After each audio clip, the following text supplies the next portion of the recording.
Hi, Dr. Hawass. Thank you so much for giving me some time this morning. You are welcome. Oh, the pleasure is mine. You know, as I was on the internet this morning, I looked up the word pharaoh, and it means king. And the television program that we're talking about, you're dealing with a what you would think would be a queen. Yes, but you know, she was a queen pharaoh. You say a queen pharaoh. Now, was she the only one, the only female pharaoh? We had three, but ruled Egypt in an intermediate period. She's the only woman that she became a pharaoh in the time of the golden age of Egypt, and she ruled for 20 years. Now, the television program, at the inception of it, you are actually finally determining that one of the mummies that you have found is in fact her. Is that correct? Yes. When I did look for the mummy, I had to go first and see all the unidentified mummies of queens. We have like 4 of them.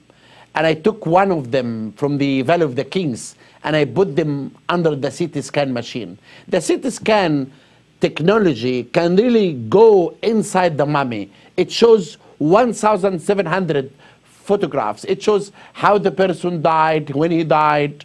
I put also the mummy of Hatshepsut's father, Thutmose I, and the husband, Thutmose II, and the stepson, Thutmose III. And when I began to put her monuments, there was one wooden box that contained the name of the queen or the pharaoh. And inside this box, the liver of Queen Hatshepsut, and we found one tooth with the root.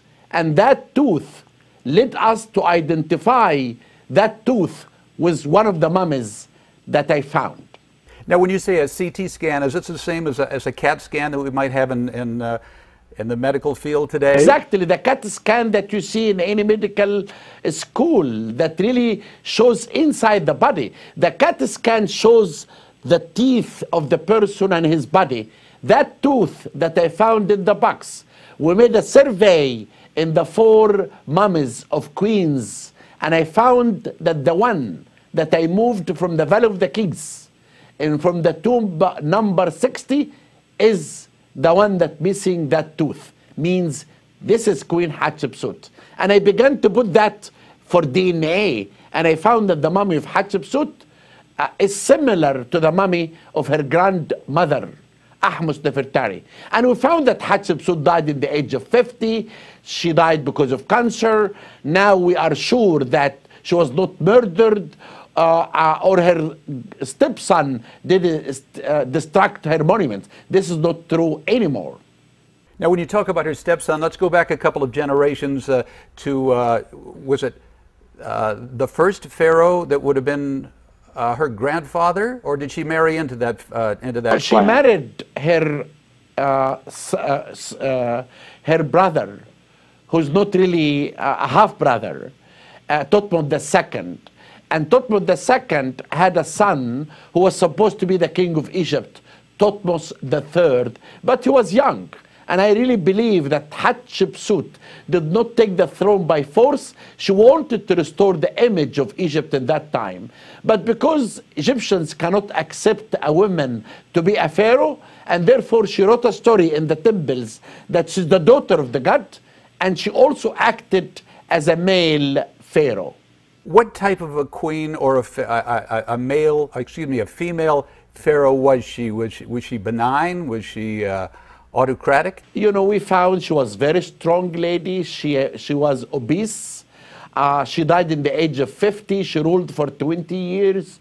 She had an architect who was her lover. His name is Sinmut, who built this great temple, unique temple, that never in the Valley of the Kings a temple like this was built, called the Temple of Deir el-Bahri, that shows the expedition of Pont bringing the incense to the country and moving obelisks. It's really a unique temple. Then her reign, the 20 years, was in the time when Egypt ruled the East. Why don't we know about her today?